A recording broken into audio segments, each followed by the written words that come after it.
Maria. What are you looking at? Hi, Danilo. I'm looking at photos my mother took when she visited her cousin in Lviv. They're pictures of Dzherelo, a rehabilitation center for children with disabilities.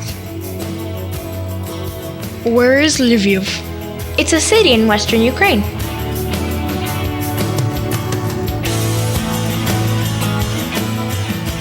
Wow, lots of photos. Look, here's the Dzherelo building. It's a special place, but my mom said there's still much more work to be done there. What's so special about Dzherelo? My mom says it's inclusive. You know, it means regardless of one's ability, everyone deserves to be loved and accepted. Everyone belongs.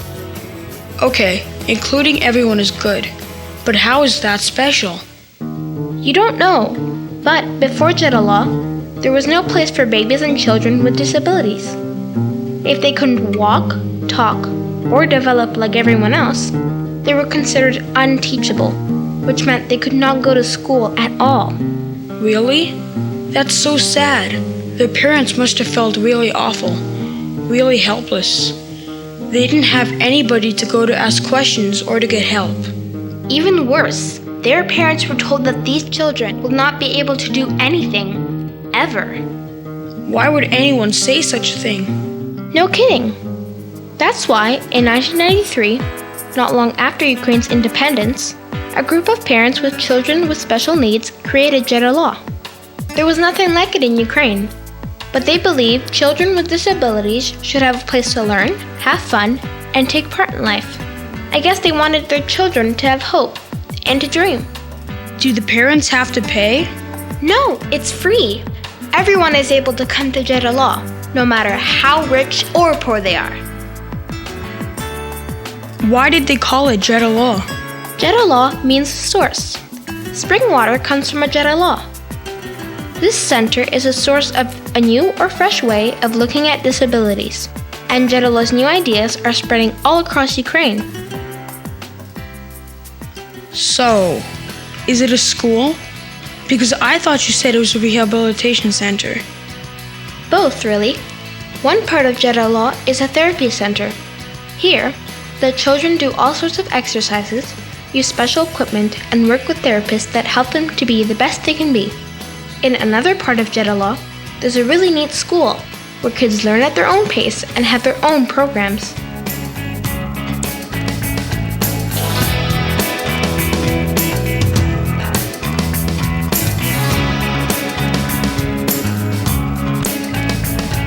Does everyone play together?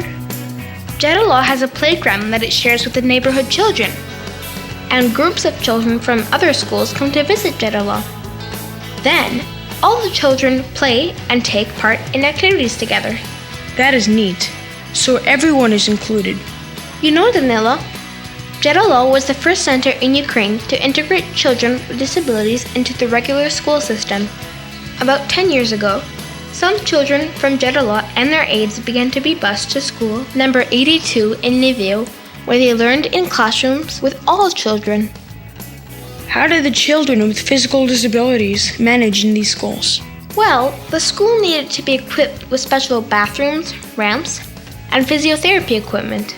The idea of integration was very new in the beginning, but by now it has begun to spread through Ukraine. I guess Dzherelo really is a source, like the meaning of the word Dzherelo, a source of new ideas. That's true, Danilo. When Mama was there, they had just started serving hot lunches, so that the kids could stay longer each day and get more out of the programs.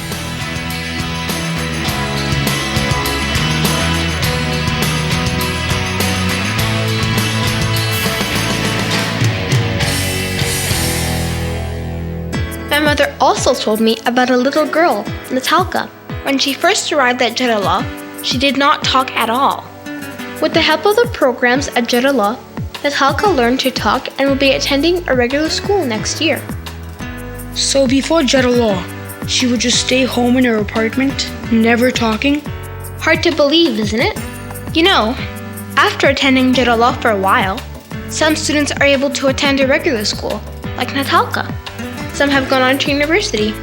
Some have become artists. At Dzherelo, kids dance, sing, play instruments, swim, and paint. Students from Dzherelo go on field trips too. Sports games, museums, concerts, and special presentations are all part of the program. Students even go fishing. How do they get to these places since so many kids need wheelchairs? People from as far away as Holland and Germany read about Dzherelo and collected money to buy specially equipped buses that accommodate wheelchairs. Kids must love Dzherelo. They do. Students who come here are sad to leave. They learn new skills, make new friends, and feel good about themselves. That's why they started a youth club for graduates of Dzherelo. Boy, they must really love it. And my mom said that 2 young people with physical disabilities who used to volunteer at Dzherelo have come back to work there after earning degrees in social work and psychology. That's awesome. Do we do anything in Canada to help? Of course! The Children of Chernobyl Canadian Fund, a Canadian charitable organization, has partnered with Dzherelo through a special program to help these children. Canadians can donate to Children of Chernobyl Canadian Fund and designate their donation to the Dzherelo Children's Rehabilitation Center project. You know, my mother also joined the Friends of Dzherelo to help. People around the world have been so touched by Dzherelo that they want to see it. In April 2009, even the Governor General of Canada, Michaëlle Jean, visited the center. She thought the kids, parents, and all the workers were just great, and she was very proud that so many Canadians had helped them. Kinda makes me want to do something too. I know. My mom always says, sometimes a simple act of kindness from us can make a world of difference in other people's lives. So, where do we start?